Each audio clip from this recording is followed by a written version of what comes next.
말씀 함께 나누겠습니다. 오늘은 말씀이 아주 짧습니다. 한 절 말씀인데요. 에베소서 6장 17절 말씀입니다. 짧은 말씀 한 절, 오늘은 이 한 절 말씀을 다 외우시기 바랍니다. 설교가 끝나고 나서 시험을 치겠습니다. 자, 하나님 말씀 에베소서 6장 17절 말씀입니다.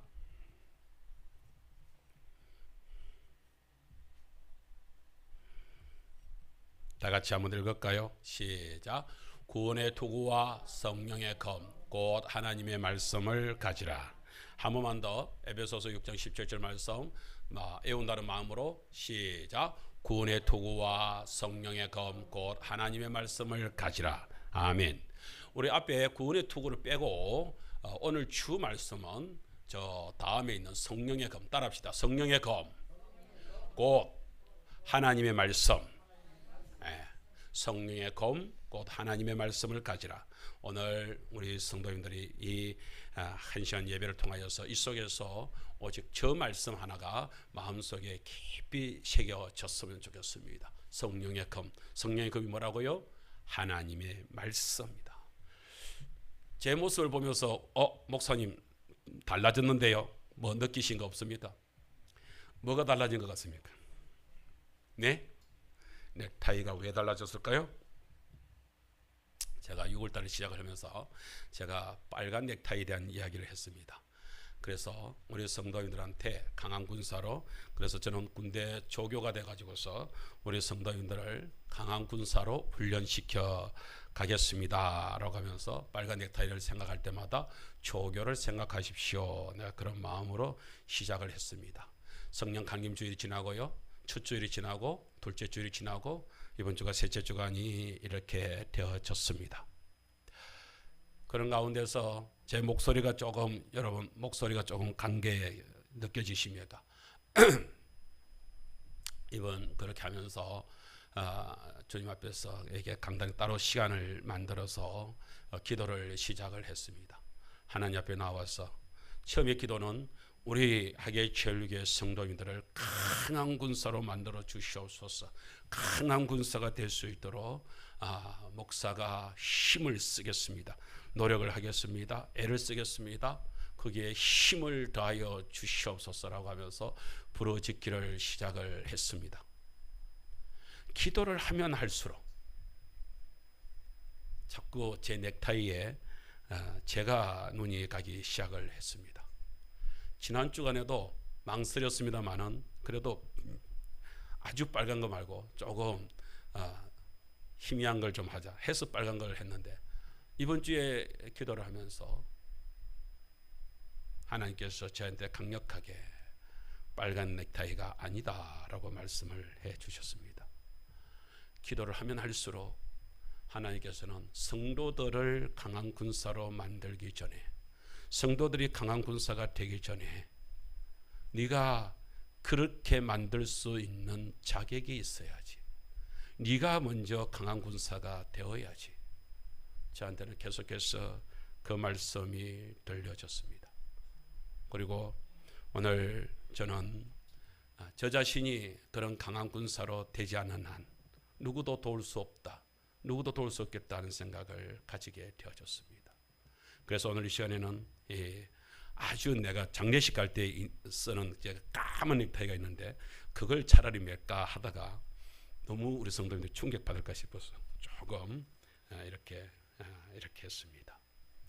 오늘 마음을 우리 성도님들이 헤아리시고 오늘 말씀 속에서 그래서 조금이라도 제가 들려지는 이 말씀이 성도님들한테 그렇게 하나님의 말씀으로, 하나님의 말씀, 하나님이 나에게 하시는 말씀이 뭘까, 그것이 들려지시기를 축복합니다.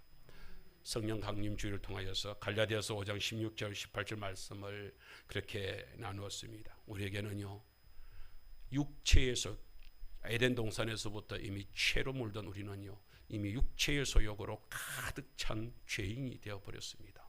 그런데 예수님을 만나고 예수님이 들어오면 우리 속에 있는 그 육체의 소욕이 다 벗겨지면 얼마나 좋겠습니까?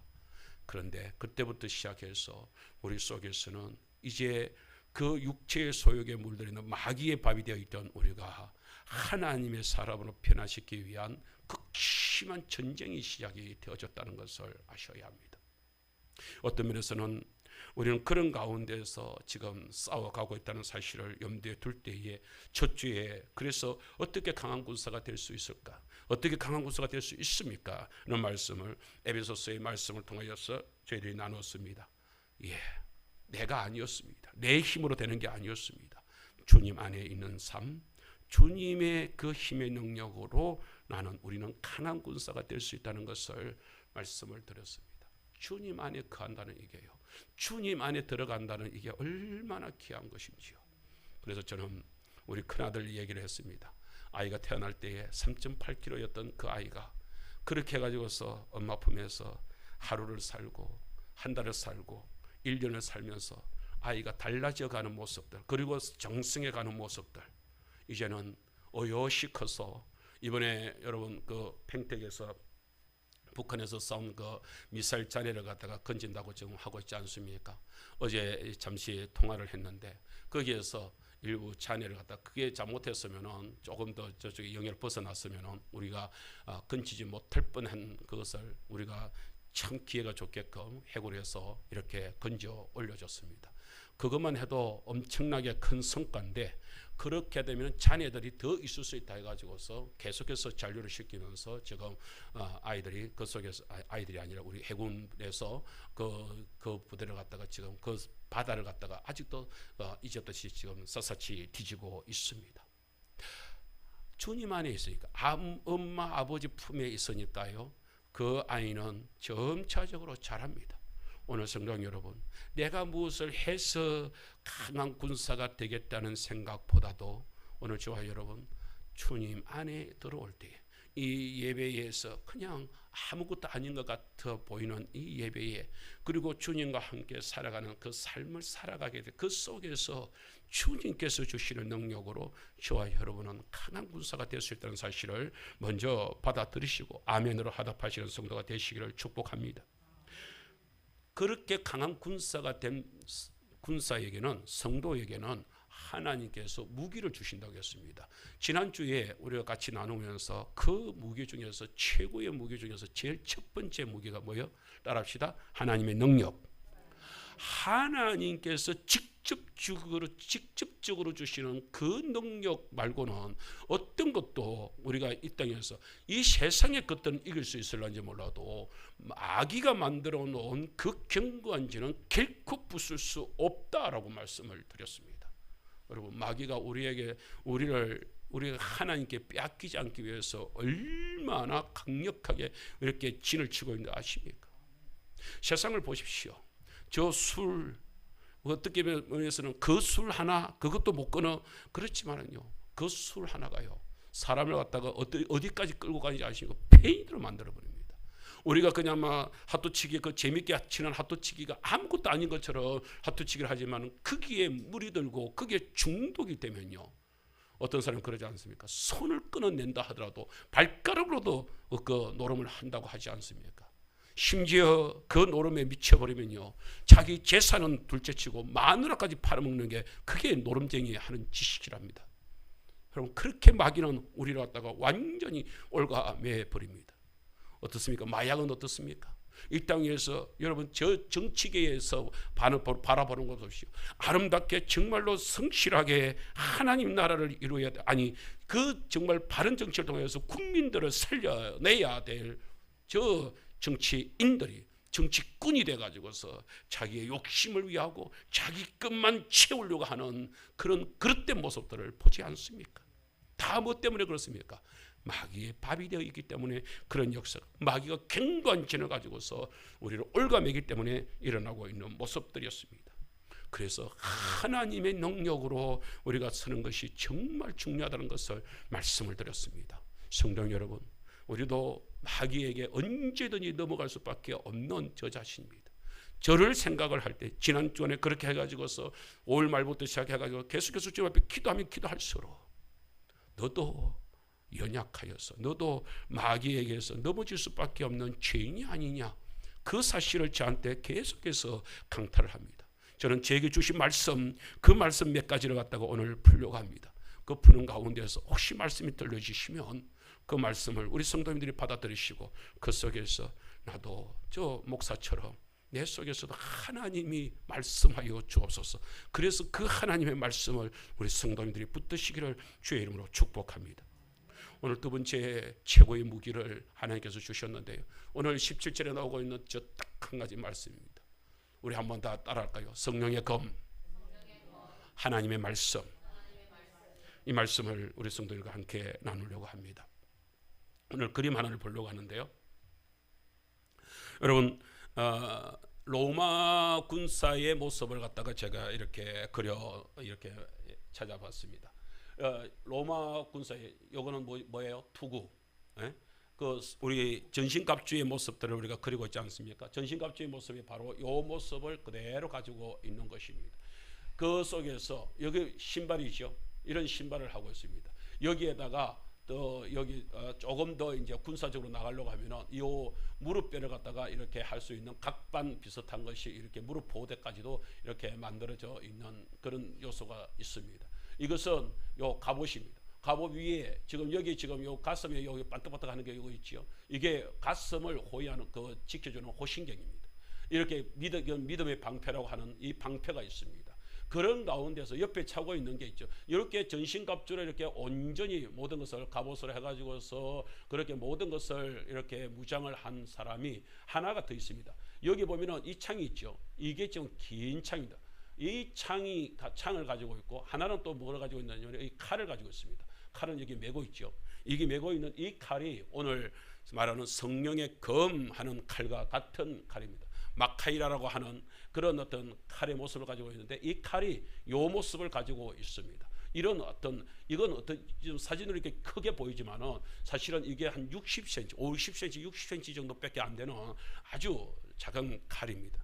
이것은 옛날에는 군사들이 이렇게 요 로마 시대가 들어오기 전에는 칼이 긴 칼을 가지고서 군사들과 이렇게 싸웠습니다. 그런데 이게 효과가 적다는 것을 요 로마군에서 발견을 하게 된 것입니다. 그래서 백병전을 벌일 때는 그렇게 긴 칼을 가지고 한 번 휘두르면 그냥 이게 어떤 면에서는 효과가 떨어지니까 이것에 짧은 칼을 가지고서 신속하게 적군을 갖다가 물리치고 찌를 수 있는, 공격할 수 있는 공격용 무기로서 이 단검이 이렇게 준비가 되어진 것입니다.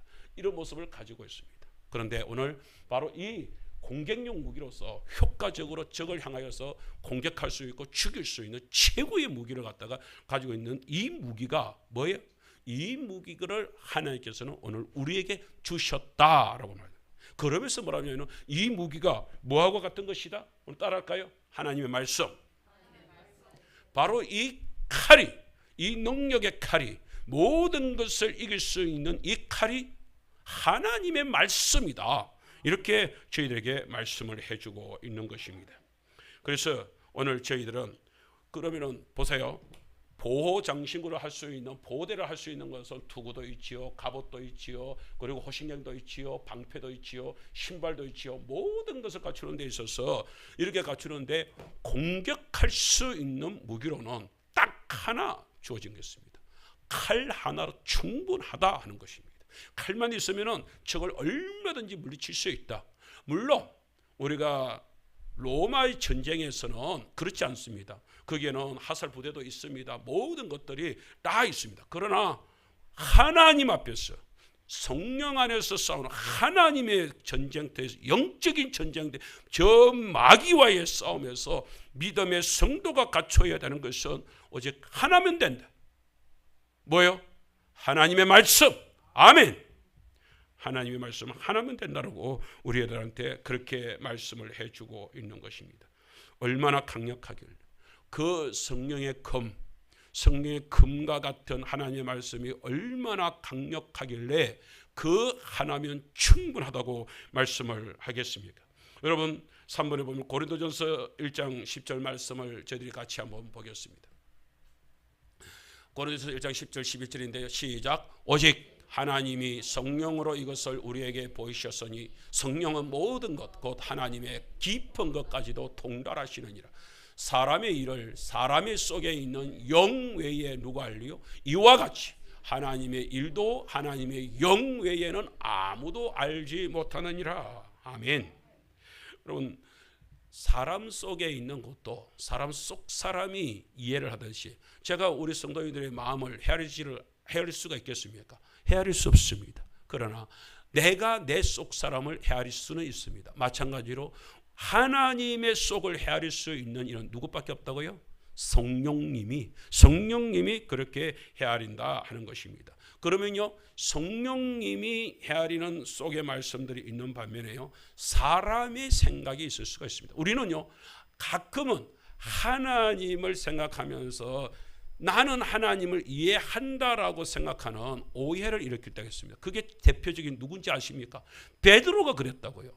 베드로가 정말로 주는 그리스도시요 살아계신 하나님의 아들이십니다라고 고백을 한 아주 대표적인 사람 아니에요. 그런데 그 사람이 지금 예수님과 함께 지금 기도산에 올랐습니다. 예수님이 이제 마지막 군사들에 의하여서 가룟이 데리고 가룟 유다가 데려온 그 군사들에 의하여서 이제 잡혀가야 될 상황에 들어왔습니다. 그때에 베드로가 예수님을 위한답시고 우리가 그림이 사라졌네. 그 알고 있다. 아까 그 그림 봤지요? 그 그림에 있는 것처럼 그 칼 가지고 있는 것이잖아요. 베드로도 역시 가지고 있는 칼이 뭐냐면은 성경에서는 마카이라라고 하는 바로 그 당근, 저 당근과 같은 그 칼을 베드로가 차고 있었던 거예요. 그래가지고 그 날카로운 칼을 가지고서 말교의 키를 자르면서 예수님을 보호하겠다고 덤벼들었습니다. 여러분, 그러나 예수님이 뭐라고 해요? 고맙다고 하셨습니까? 아니요. 그 금을 꽂아라. 금으로 나오는 자는 금으로 망한다 하면서 그게 아니다라고 얘기했거든요. 왜요? 여러분 잘 생각하셔야 됩니다. 우리가 때로는요, 이게 하나님을 위한다라고 생각하고 있는 그것이요, 하나님을 오히려 해치게 되고 하나님의 길을 막게 되는 일들이 벌어지게 되는 것입니다. 베드로가 바로 그런 사람의 생각을 했더랬습니다. 그래서 예수님은 그것을 인정하지 않았습니다. 오늘 우리가 이 땅에서 교회에서 싸울 때에, 그리고 영적인 싸움을 이겨나가게 될 때에 우리 성도님들은 나의 생각, 나의 계획, 나의 어떤 그 무엇을 가지고서 이겨보겠다라고 몸부림치지 마시기 바랍니다. 다 내려놓으시기 바랍니다. 오직 성령의 금이 아니고서는, 하나님의 말씀이 아니고서는 결코 이길 수 없다는 사실을 기억해야 됩니다. 그러면 왜 성령의 금이 그렇게 강력할까요? 그렇게 힘이 있는 것일까요? 4번에 보면은 오늘 히브리서 4장 12절 말씀에서 그렇게 말씀을 해주고 있습니다. 하나님의 말씀, 성령의 금이요 예리한 칼이랍니다. 예리한 금이랍니다. 한번 4장 12절 말씀을 읽겠습니다. 잘 아는 말씀이지만 한번 새기는 마음으로 읽습니다. 시작. 하나님의 말씀은 살아있고 활력이 있어 좌우의 날선 어떤 금보다도 예리하여 혼과 영과 및 간절과 골수를 찔러 쪼개기까지 하며 또 마음의 생각과 뜻을 판단하나니. 아멘. 하나님 말씀은 어떻게 하다고 합니까? 여기 보니까 말씀이요 어떻게 하다고요? 예리한 말씀입니다. 예리한 건 날카롭고 너무 섬세해가지고서 그냥 뭐든지 다 될 수 있는 그런 날카로운 칼이라는 것입니다. 이 칼이 오늘 하나님의 말씀이라는 것입니다. 그런데요, 하나 더 기억해야 될 사실이 있습니다. 보세요. 하나님의 말씀은 뭐예요? 어떤 말씀요? 살아있다는 말을 여기서 하고 있습니다. 여러분, 살아있다는 게 뭔 얘기를 하시는지 아십니까? 전쟁 때 혹시 여러분들 사극을 보셨습니까? 사극을 보면은 그 엄청난 전쟁이 벌어지죠. 그런데 그 장군이 그렇게 하다가 전사를 합니다. 그러면은 전사를 하면은 그 장군의 시체 위에다가 장군이 썼던 그 칼을 올려 놓습니다. 여러분, 장군 시체 위에 올려진 그 칼은요, 나중에 화장을 시키기 위해서 불을 붙이면요, 그 칼은 아무리 힘도 발휘 못하고 그 장군의 시체와 함께 활활 타 들어가는 것밖에는 아무 힘도 없습니다.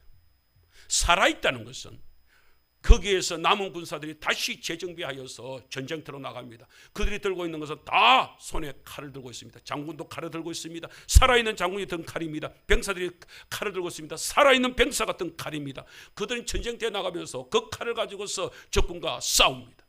여러분, 그렇게 싸울 때에 그들을 향하여서 나아가는 이 칼은 살아있는 칼이 되어서 저 적군을 완전히 물리쳐 승리를 감행하는 것입니다. 여러분, 살아있다는 의미가 그런 의미에 있다는 것을 아십니까? 혹시 우리 성도님들은 혹시 닥터 김사부라고 하는 그 드라마를 보시는지요? 제가 의학 드라마를 좋아해서 그 드라마를 어제 이제 종결이 되어졌습니다. 근데 거기에서 토요일 날 이렇게 드라마를 이렇게 잠시 이렇게 보는데 그 속에서 어떤 내용이냐면 재난이 났습니다.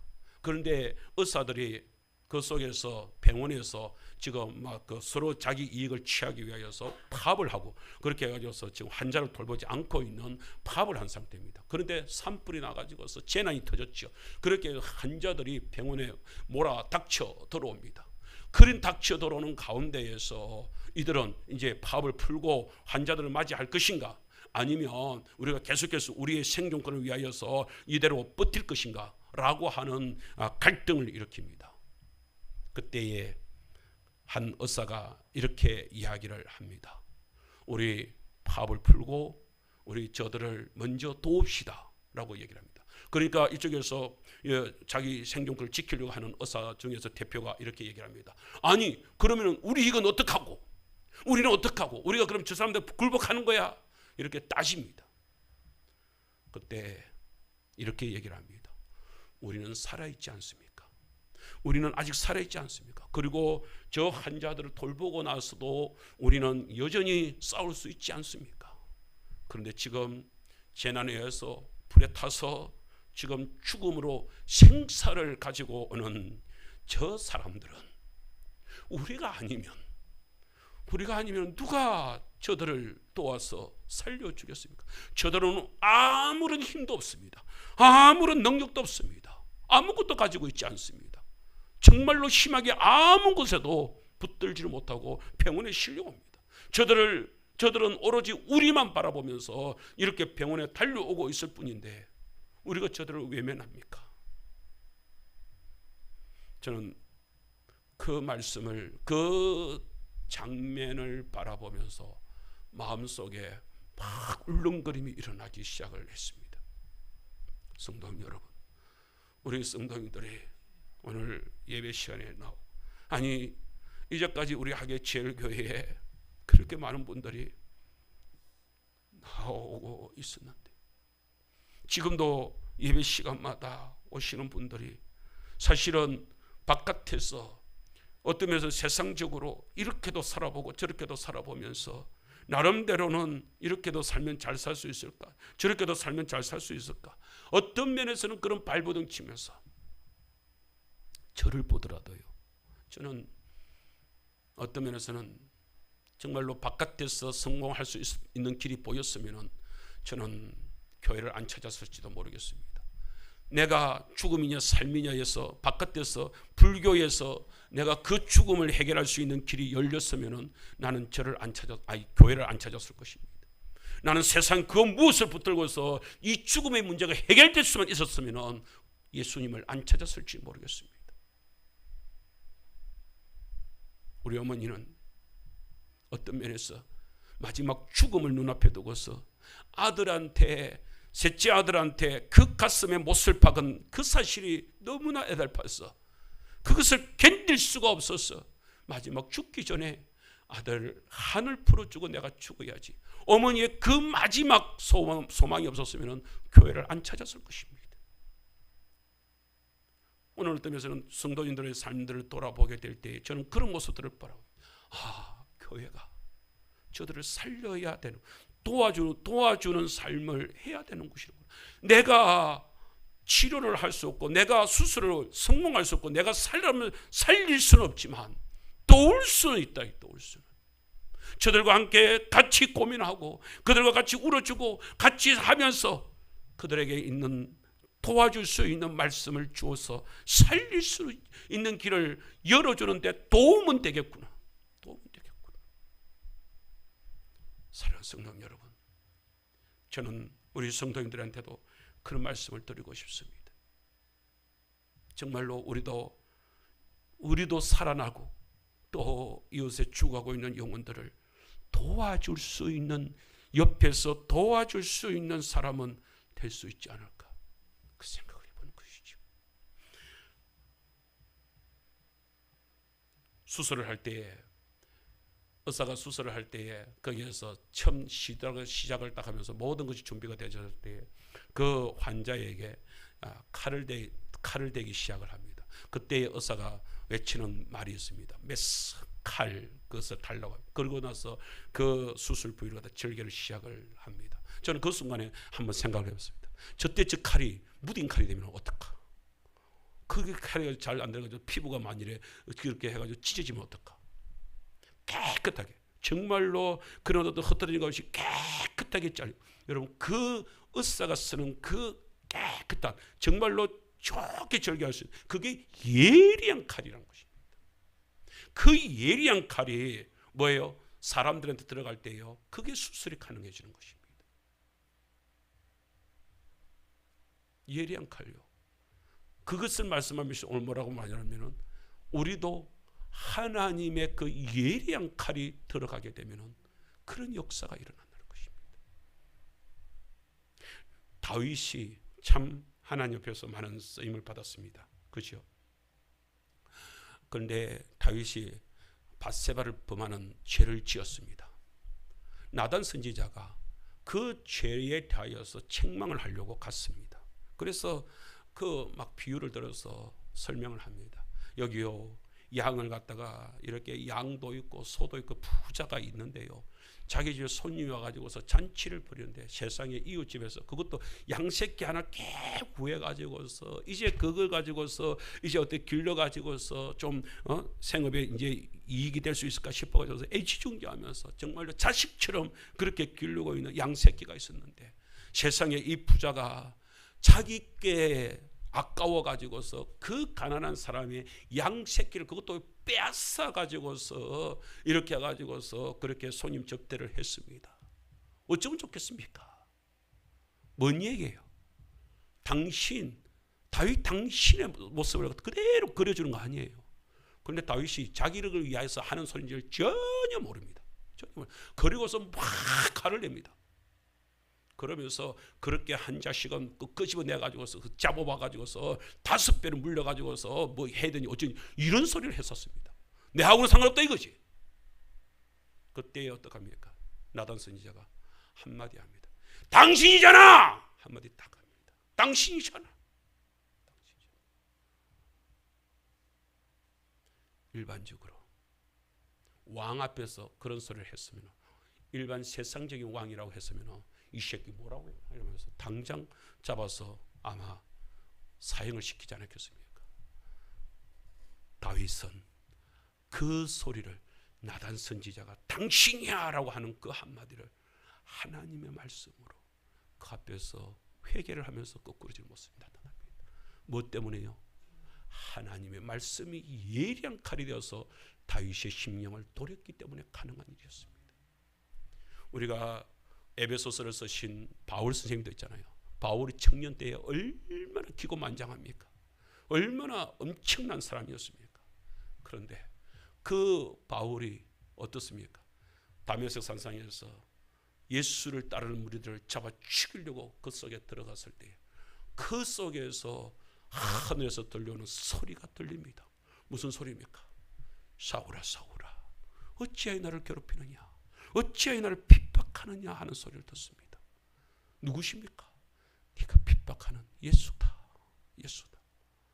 그 말 한마디, 예수님이 말씀하신 어찌하여 나를 핍박하느냐, 딱 그 한마디에 바울은 무릎을 꿇습니다. 그렇게 무릎 꿇은 다윗은 하나님 앞에서 달라집니다. 그렇게 무릎 꿇은 바울은 하나님 앞에서 달라집니다. 오늘 그 하나님의 말씀이, 그 생명의 말씀이 우리들에게 붙잡히게 될 때, 우리 속에 들어와서 우리의 심령을 도려내기 시작할 때 그 속에 놀라운 역사가 일어난다는 사실을 기억할 수 있기를 축복합니다. 한 사람 이야기를 더 하려고 합니다. 이 사람은요, 변호사 일을 하는 사람, 영국 사람이었습니다. 그런데 어느 날 큰 이제 변호를 맡아가지고 사는데 너무 긴장이 된 나머지 그 부담감에 견디지를 못하고 쓰러집니다. 스트레스가 쌓였다는 것이죠. 그래서 그때부터 시작돼가지고 그야말로 요즘처럼 말하자면 이제 공황장애가 온 거예요. 사람들 앞에 서지를 못합니다. 그렇게 해가지고서 인생이 망가지기 시작을 합니다. 그래서 이제는 뭐 정신착란증도 일어나게 되고요. 정상적인 생활이 전혀 되지 않습니다. 그렇게 해가지고서 이제 이렇게 살면 뭐하냐 싶어서 이제 자살까지도 생각을 하게 되는 그런 위치에까지 왔습니다. 그런데요, 그때 그 옆에 화개제일교회가 있었던 모양입니다. 여러분, 예수를 믿는 사람들이 그 처참해져가는, 그 처절하게 쓰러져가는, 그렇게 버려져 뻔하고 이제는 자살해야지, 죽어야지 라고 하는 그 사람한테 다가갔습니다. 그 사람들이 위로를 했습니다. 거기서 예수 그리스도를 만나게 되고 예수 그리스도 때문에 이 사람이 살아나기 시작을 합니다. 그리고 나서 이 사람이 그렇게 고통의 10년 가까이 고통의 세월을 겪는 가운데서 다시 신앙을 회복하기 시작하면서, 신앙을 회복하고 나니까 너무 감사한 거예요. 너무 기쁜 거예요. 그래서 시를 썼습니다. 들어보세요. 샘물과 같은 보혈은 임마누엘 피로다. 이 샘의 죄를 씻으면 정하게 되겠네. 저 도적 회개하고서 이 샘에 씻었네. 저 도적 같은 이 몸도 죄 씻기 원하네. 속함을 얻은 백성은 영생을 얻겠네. 샘솟듯 하는 피근새 한없이 도다. 어디서 많이 들어본 것 같지 않으세요? 오늘 예배 시작하면서 우리가 같이 불렀던 찬송 258장의 찬송입니다. 샘물과 같은 보혈은 임마누엘 피로다. 이 샘의 죄를 씻으면 정하게 되겠네. 저 도적 회개하고서 이 샘에 씻었네.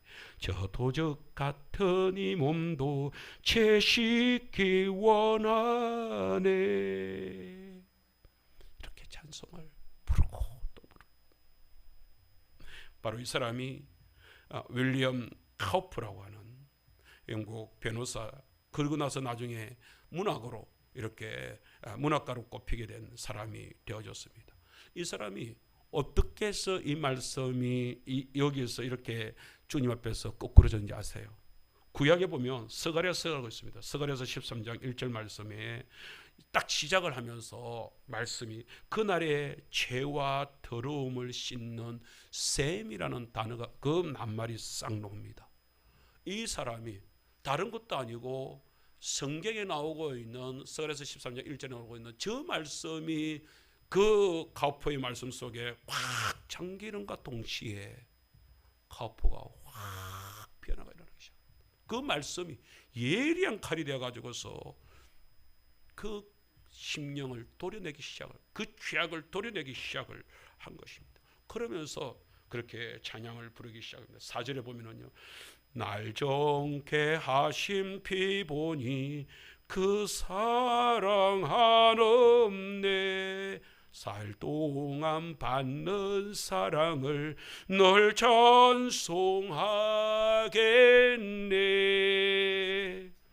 생각하면 생각할수록 그 찬양이 속에서 우리가 견딜 수가 없는 그 신앙이 된 것입니다. 오늘 많은 말씀을 준비를 했습니다. 오늘 말씀을 다 할 수가 없습니다. 오후 시간에 우리가 나머지 말씀들을 나누기를 원합니다. 오늘 한 가지만 제가 우리 성도들과 함께 한 말씀만 더 드리면서 오늘 말씀을 맺으려고 합니다. 그것은 예수님이 가이사랴가 아니라 예수님이 군대 귀신 들렸던 그 청년을 만난 사건이 하나 있습니다. 그 말씀을 우리 성도님들과 함께 나누면서 말씀은 강력한 능력이라는 말씀을 드리면서 이 말씀을 마치려고 합니다. 마가복음 5장에 보면 그라사인 지방에 있는 군대 귀신 들린 자가 나옵니다. 이 생각을 해보세요. 그 성경에 보면 그 사람이 어떤 모습을 가지고 있느냐. 첫 번째, 더러운 귀신의 시인자입니다. 그래서 삶을 어디서 살아가느냐. 무덤 사이에서 살아갑니다. 그리고 어떻게 살아가느냐. 쇠사슬에 매여서 살아가고 있는 모습을 보고 있습니다. 그런데 쇠사슬에 매어놨어도 그것을 깨뜨려버리고 그 쇠고랑을 깨뜨려버리고 그러면서 온 천지를 사람들한테 위협을 주고 있습니다. 성경에는 더 날카롭게 얘기를 합니다. 그 그라사인의 그 사람이 어떤 모습을 가지고 있느냐. 그 속에서 있으면서 그렇게 살아가면서 온갖 비명을 지르면서 사람들을 두렵게 만들고 있는 모습을, 때로는 무덤가에서 때로는 산속에서 그러면서 방황하면서 살아가고 있습니다. 사람으로 살아가는 모습이 아닙니다. 그렇게 살아가고 있습니다. 그런데요, 저는 그 모습들을 묵상을 하면서 진해에서 있었던 우리 덕철형제라고 하는 그 귀신 들렸던 한 형제가 떠올랐습니다. 놀라운 일들이 있었습니다. 이 형제가 처음에 우리 진해 시민교회에 이렇게 부임을 해갔을 때에 1층은 기도원을 쓰고 있었고 2층은 본당 예배당으로 쓰고 있었습니다. 그리고 1층은 우리 원장 집사님이 거기서 운영을 하고 있었습니다. 2층은 이제 사실은 우리 교회에서 거기가 이제 양해를 구해가지고서 이제 교회를 이렇게 개척교회를 이렇게 시작을 했지요. 그래서 이제 1층도 이제 저희들이 사역을 해야 되는 곳이니까 가서 인사를 하기 위해서 제가 부임을 해가지고서 한번 돌아봤습니다. 그런데 그 1층에 이렇게 기둥이 이렇게 쇠 기둥이 이렇게 네 군데 이렇게 세워지, 그 교회를 떠받치면서 이렇게 세워져 있습니다. 그런데 그 한쪽 입구에 가는 기둥에 이 청년이 그 있잖아요. 그냥 철사줄이 아니고 완전히 그거 아주 그 고리고리로 묶어져 있는 그 쇠 그 고랑 있잖아요. 체인줄. 그렇게 여기 고리고리로 여기다 그 엄청난 그걸 사람 몸에다 챙챙 감아놨어. 그래 갔는데 청년이 얌전히 있는 거예요. 그래서 내가 그때는 이름도 모르고 아무 상황도 모르고 그래가지고서 우리 형제님 기도해 줄까요? 하고 그냥 가만히 멍하니 보고 있더라고요. 그리고 휙 묶여져 가지고서 그래 있더라고요.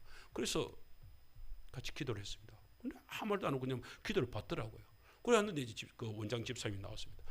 집사님, 이 형제 이렇게 얌전한데 왜 이렇게 해놨습니까? 그러니까 원장님이 그런 거예요. 아이고야, 오늘 덕철이가 형님이란다. 전도사님이 오니까 이게 어째 얌전하다잉? 그러는 거예요. 왜요? 그러니까 평상시 때는 안 그런다는 거예요.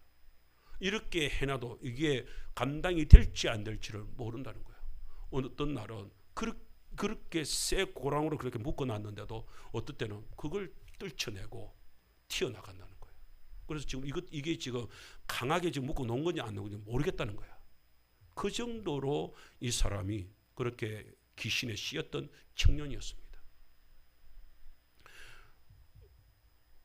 그 청년이 나중에 바뀌어지는 모습들이 오늘 그 모습하고 오늘 예수님이 이 그라사인의 이 귀신 만난 사람하고가 제가 비교가 되면 이렇게 서로 그것이 견주어지면서 저한테 이번 주간에 너무나 큰 은혜가 되어졌습니다. 예수님이 그 청년을 만났을 때에 여러분 어떻습니까? 그 청년이 부르짖는 그 소리, 그 괴성 같은 소리, 여러분 그 소리가 어떻게 들리십니까? 여러분 만일 여러분들이 이 주변에서 듣는다면 무슨 소리 들리시겠습니까? 사실 그런 소리 들리지 않습니까? 나 좀 살려주세요. 나 좀 살려주세요. 나 좀 살려주세요 하고 외치는 그 비명소리 같이 들리지 않으십니까? 저는 가끔은 술 드시는 분들이 술을 드실 때 막 해코지를 하는 모습 보잖아요. 저는 저희 아버지를 봤기 때문에 저분들이 속에서 비명을 지르고 있구나. 살고 싶어서 비명을 지르고 있구나. 제가 그걸 느낀다고. 혹시 주변에 술 마시고 있는 분들, 특별히 술 마시고 해코지 하시는 분들을 보면요, 불쌍히 여기십시오. 그분들은 속에서 살고 싶어서 가슴을 치고 있는 사람들입니다. 귀신 들려서 비명을 지르고 있는 사람들 보이십니까? 여러분, 그 사람들 불쌍히 여기십시오. 그 사람들은 지금 살고 싶어서 내 살고 싶습니다 하고 부르짖는 부르짖음, 그런 부르짖음이라고. 예수님이 그 거라사인 그 광인을 만납니다. 어떡합니까? 여러분, 성경에 있는 이야기 잘 아시죠? 여러분, 돼지가 2,000마리가 그 있습니다. 근데 거기서 청년을 통해서 말합니다. 귀신이 말합니다. 나를 여기서 멀리 보내지 마시고 저 돼지떼기 들어가게 해주십시오라고 합니다. 예수님이 허락을 해줍니다. 가라. 그렇게 해가지고서 갑자기 돼지떼기에 귀신들이 확 몰려나가면서 그 속에서 청년이 살아납니다. 청년이 살아나가지고서 예수님 옆에 섰습니다. 그런데 예수님 옆에 서가지고서 그 돼지떼에게 2,000마리나 되는 돼지떼에게 들어가지고 군대 귀신들이 들어가가지고서 그 2,000마리가 앞에 있는 바닷가에 와 몰려나가지고서 몰살을 하게 되는 장면을 보여주고 있습니다. 저는 그 장면을 딱 바라보면서 제가 만일에 이 거라사인 청년이었으면 어떤 마음이었을까 하는 생각을 하게 되었습니다. 그 옆에 있는 사람들은 이 청년이 안 보입니다. 뭐가 보입니까? 돈이 보입니다. 재산이 보입니다. 돼지떼는 자기들의 재산인데 이게 보입니다. 그래서 그 사람들은 화를 내고 있지만 이 청년은 어떻게 바뀌었습니까? 첫 번째, 저는 이런 생각을 했습니다. 저 돼지떼에 들어간 저 2,000마리가 되는 저 엄청난 힘이 나를 제어를 하고 있었구나. 나를 제어를 하고 있었구나. 두 번째요. 그 돼지떼에 들어갔던 그것이, 그러면 저 돼지떼를 주님은 지금 죽여가면서 뭐예요? 나를 살려주셨구나. 그거 아니에요. 이걸 생각해 보세요. 예수님이 이렇게 말하고 있는 걸 제가 느꼈습니다. 저 2,000마리 돼지떼보다 나는 네가 더 소중해. 저 2,000마리가 저렇게 죽어버리면서 나는 저 돼지떼 주인한테 어떻게 내가 핍박을 받았는지도 몰라. 그렇지만 너를 살리기 위하여 나는 저 돼지떼를 희생했어. 이렇게 말하고 있는 것입니다. 여러분, 예수님이 우리를 살려주기 위하여, 나를 살리기 위하여서 이번처럼 계속해서 성도들한테 말하지 마.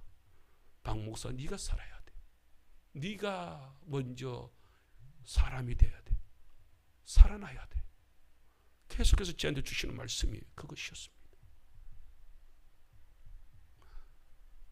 나는 너를 위하여 저 2,000마리를 포기를 했어. 나는 너를 위하여 십자가에 매달렸어. 너를 살리기 위하여 내가 죽었단 말이에요. 죽었단 말이에요.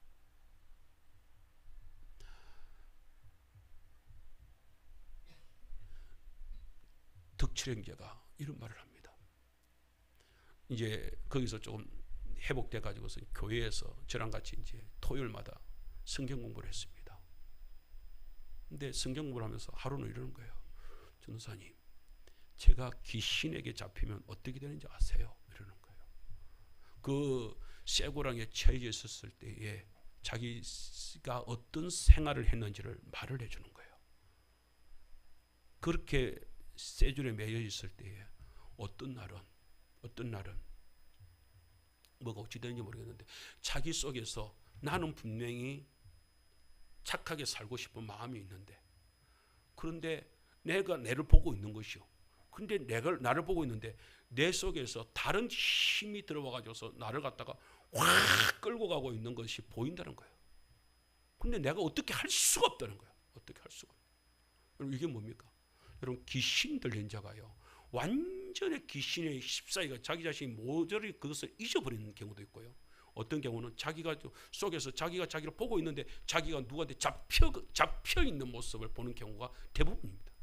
그 사람 고통이 하고 있으면서도 살려달라고 자기는 외치고 있는데 그것을 어떻게 표현할 수 있는 그게 힘이 없어가지고서 이겨내지를 못하는 거예요. 그게 귀신 들린 자의 모습.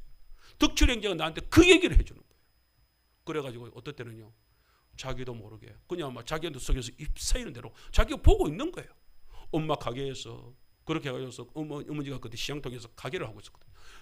시장통에서 그 돈통 들고 거기서 돈을 끄집어내 가지고서 그걸 가지고서 사창가에 가가지고서 여자한테 돈을 주는 거예요. 자기가 주고 있는 모습을 보고 있는 거예요. 그런데 어떻게 할 수가 없어. 할 수가 없어. 그렇게 해가지고서 뜸한 짓을 막 하는 거예요. 그리고서 자기가 이제 힘을 들 그렇게 해가지고서 사람을 갖다가 완전히 그렇게 해놔서 이제 영이 이제 조금 썩서들 그때 지는 이제 정신을 자기 힘을 그러면 자기는 막 완전히 사창가 한쪽에 이제 버려져 가지고서 한쪽에 뭐 처박혀 가지고서 그렇게 있을 때 이제 일어나. 이런 자기 자신을 본다는 거예요. 어떨 때는 자기 자신이 막 완전히 처박혀 가지고서 시궁창 이런 곳에 처박혀 가지고서 그래 거기서 정신을 차려 가지고서 일어나고 있는 자기 자신을 본다는 거예요. 모습이 그렇다는 거예요. 전도사님, 내가 그렇게 살았어요. 그렇게 살았어요.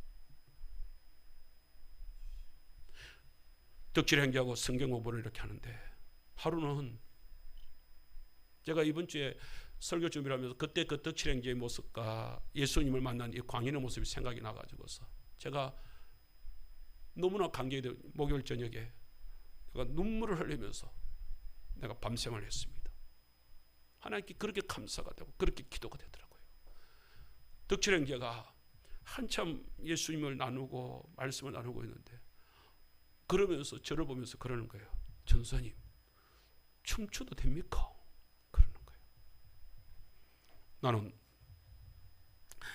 자기가 그렇게 해가지고서 해가지고서 뭐 나는 뭐 술집에 다니고 그 춤추는데 그런 데 다니면서 나 춤을 잘 배워서 나는 또 춤추는 줄 알고 덕질 씨 춤 잘 춰요. 그러니까 아닙니다. 춤 못 춥니다. 이런 거야. 근데 무슨 춤을 추겠다고? 그러니까 그냥 그런 얘기를 하는 거예요. 전도사님, 예수님 만난 게 예수님이 나를 살려준 게 너무 좋아요. 너무 좋아요. 교회에 다니게 됐다는 게 너무 좋아요. 전도사님과 함께 예수님을 말씀을 배우게 있는 게 너무 좋아요. 너무 좋은데 다른 것 하지를 못하겠고 전도사님과 함께 춤추고 싶어요. 춤추고 싶어요 하면서 우는 거예요. 내가 뭐 할 수가 있습니까? 저도 뭐 제가 춤을 춥니까? 춤을 어떻게 출까? 그러니까 덕철 형제가 그때 덕철 형제가 저보다 나이가 더 많았어요. 덕철 형제가 저 손을 이렇게 잡았어요. 그냥 손을 잡고서 그 앞에서 교회당 앞에서 여기 앞에 여기 앞에서 그냥 아무 것도 없이 그냥 막 오 하면서 그냥 막 덩실덩실 그냥 막 흔드는 거예요. 좋다고. 그러면서 좋아요. 예수님이 좋아요. 하나님 좋아요. 전도사님 좋아요. 교회가 좋아요. 그러면서 막 춤을 추는 거예요.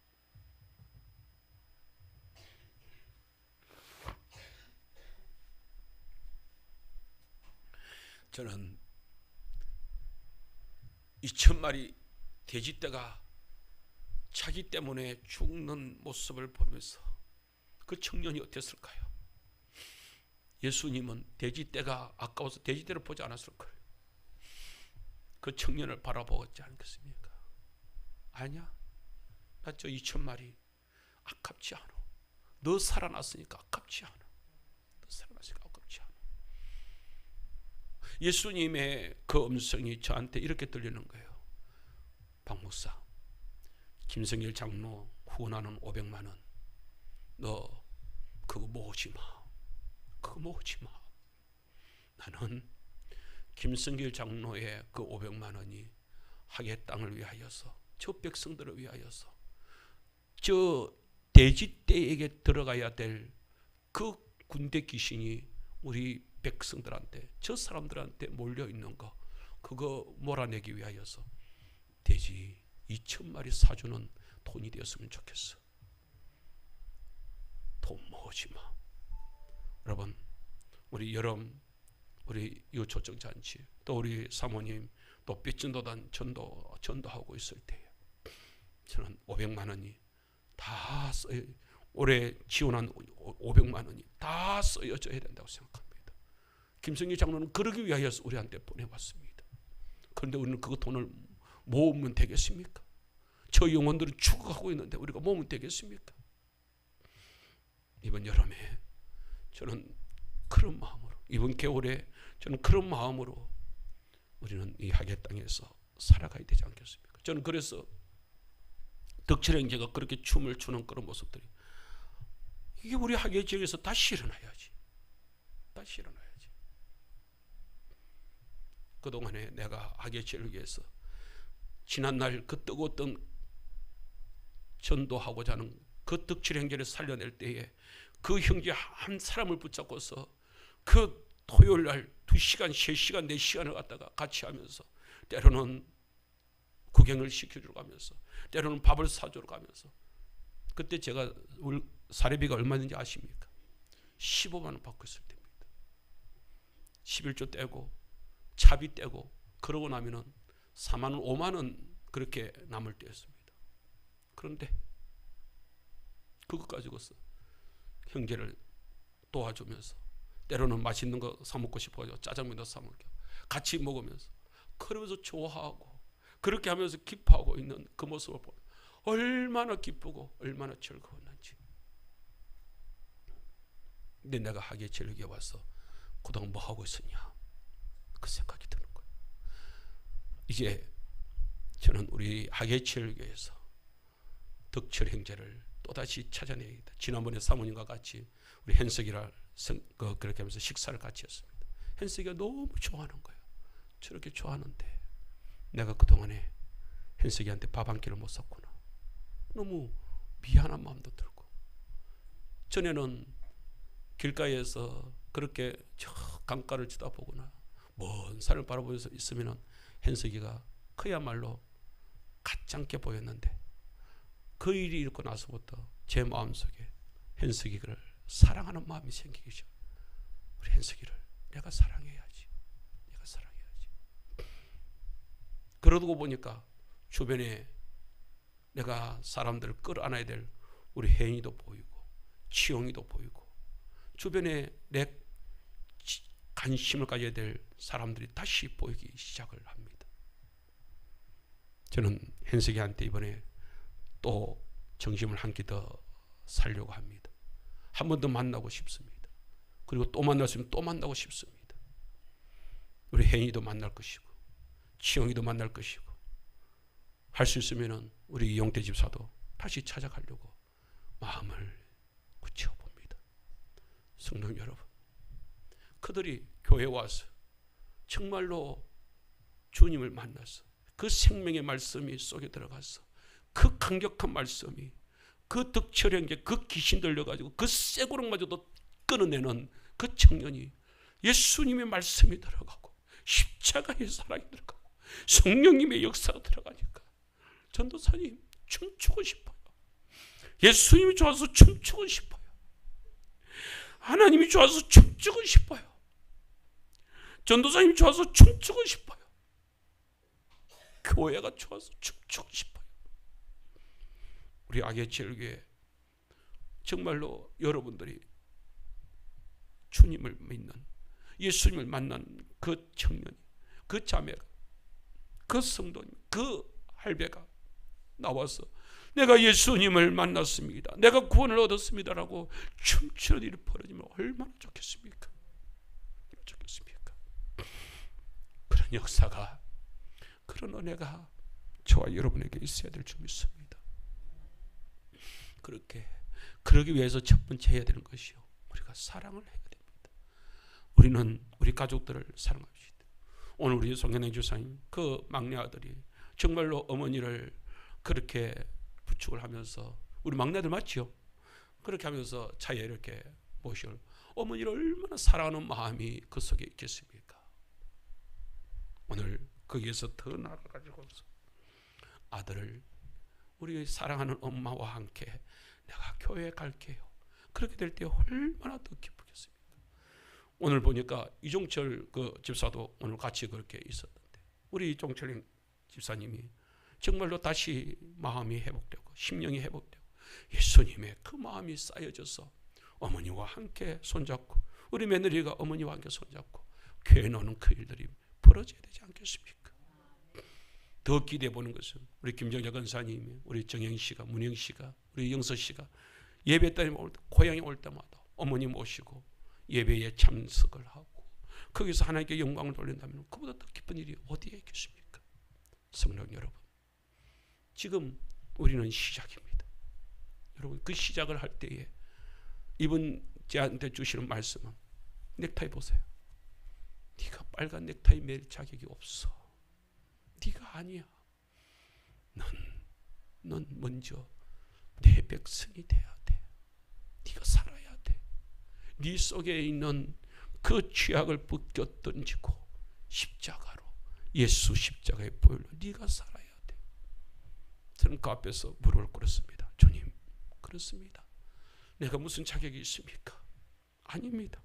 제가 먼저 주님의 은혜로 살겠습니다. 덕질행계가 살아난 그 살아남이 저한테 다시 일어나야 되겠습니다. 그 뜨거움이, 덕질행계를 도와주려고 하는 그 뜨거움이 이 박 목사에게 살아나지 않은 한 내가 무슨 자격이 있겠습니까?